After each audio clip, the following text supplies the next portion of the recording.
साथियों, आपका रायबरेली जनपद में, उत्तर प्रदेश के रायबरेली जनपद में लेबर की बागवानी में आपका स्वागत। मैं बिहार सरकार को मैं धन्यवाद देना चाहता हूँ बिहार के कृषि विभाग को, और सबसे ज़्यादा धन्यवाद है वहाँ के जो प्रगतिशील किसान हैं जो आज यहाँ पे उपस्थित हैं। बिहार से चल करके रोहतास से पूरी रात सफ़र करके बसों में भर के, गाड़ियों में भर के आए हुए हैं हमारे पास कुछ सीखने और समझने के लिए।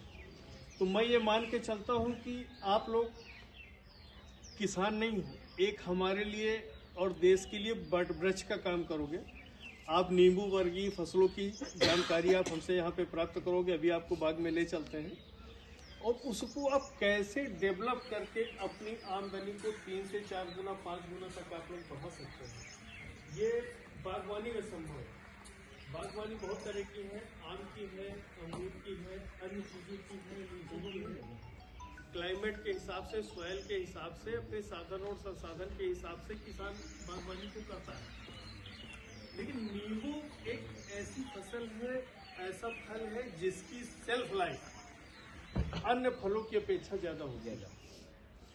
किसान चूंकि अपने यहाँ का जो क्लाइमेट है, क्लाइमेटिक जोन है, उसमें कभी पानी पड़ता है, कभी ज़्यादा हो जाता है पानी, कभी बाढ़ आ जाता है, कभी सूखा हो जाता है, कभी अतिवृष्टि हो जाता है, कभी पाला पड़ता है, कभी पत्थर गिरते हैं। तो अपने आप को एक ऐसी फसल का चुनाव करना चाहिए जो आपको हर समय सर्वाइव करा सके। जो भी किसान भाई हैं उस चीज़ को एक बार समझ लीजिए कि अपने खेती की जो भी हम लोग ट्रेडिशनल खेती, धान, गेहूं, चना, मटर कर रहे हैं, उसके 30% भाग में आपके पास 10 बीघे खेत है तो कम से कम 3 बीघे में किसी न किसी फल की बागवानी जरूर करिए। आप उसका रिजल्ट 2 से 3 साल में आप देखेंगे। किसी कारण भगवान न करे कि आपकी फसल को कभी कोई नुकसान हो, लेकिन अगर कभी होता है प्राकृतिक आपदा से, तो आपकी बागवानी आपके लिए भाई बन के खड़ी रहेगी। किसान जो हमारे देश का किसान है वो इसी जगह पे मात खा जाता है। उसकी खेती है, कभी अतिवृष्टि हो गई, कुछ भी हुआ तो सरसों की फसल गई, गेहूं की फसल चली गई, फिर उसके पास कुछ नहीं बचता। केसीसी का सहारा है, उसी से लोन लेके फिर आगे काम करता। लेकिन अगर आपने दोस्त बागवानी लगा रखी है तो बागवानी में नुकसान होता है, लेकिन उतना नहीं होगा कि आपकी फसल एकदम खराब हो जाएगी। आपको सरवाइव रखेगी, आपका मस्तक ऊंचा रखेगी। इसलिए मैं बागवानी की वकालत पूरे देश में करता हूँ। आप लोग हमारे यहाँ आए और बहुत कुछ सीख के जाएंगे। कई सारी चीजें मैं आपको बताने वाला हूँ। अभी आपको बागवानी चल के विजिट कराऊंगा, उसमें भी आपको बताऊंगा। काफी उत्सुकता रही आप लोगों की, हमें भी पूरी रात जगी, आपकी टीम जगी। जो आपके टीम लीडर है मैं उनका भी धन्यवाद करना चाहूंगा कि पल पल पे हम लोगों को खबर मिलते रहे कि अब यहाँ पहुंच गए, अब यहाँ पे पहुंच गए। नींबू की बागवानी, नींबू में कम से कम 200 तरह की प्रजातियां हैं, 200 तरह की, जिसमें कागजी नींबू की डिमांड सबसे अच्छी है। और कागजी नींबू में भी वो नींबू जिसके अंदर 5 से 6 बीज हो, 5 से 6 बीज। ऐसे नींबू के पेड़ हैं, प्लांट्स हैं जिसके अंदर 30 से 40 बीज है। तो वो वाला नहीं, जिसमें 5-6 बीज है, वो वाला अच्छा सेल्फ लाइफ वाला, अच्छा प्रोडक्शन वाला।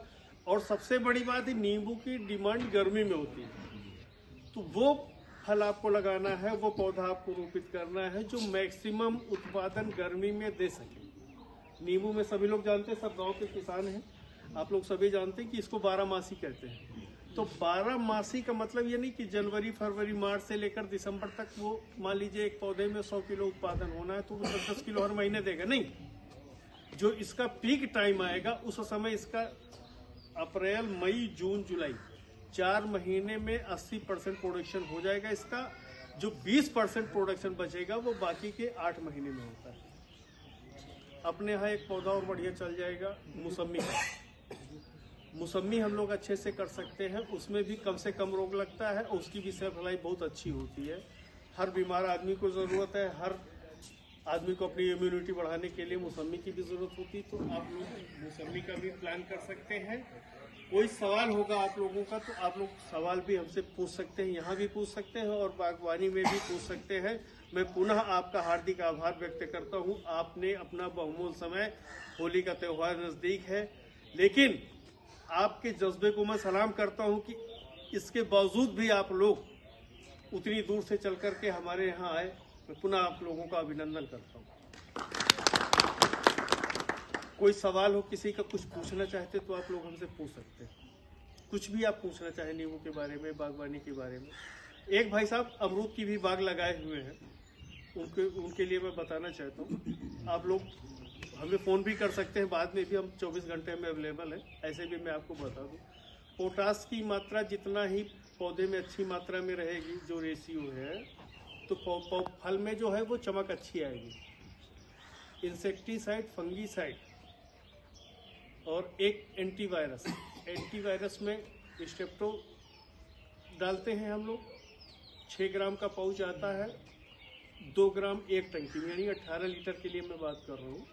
इसके बाद प्रोपेकोनाजोल एक फंगीसाइड है, उसको हम लोग 36 ml डालते हैं।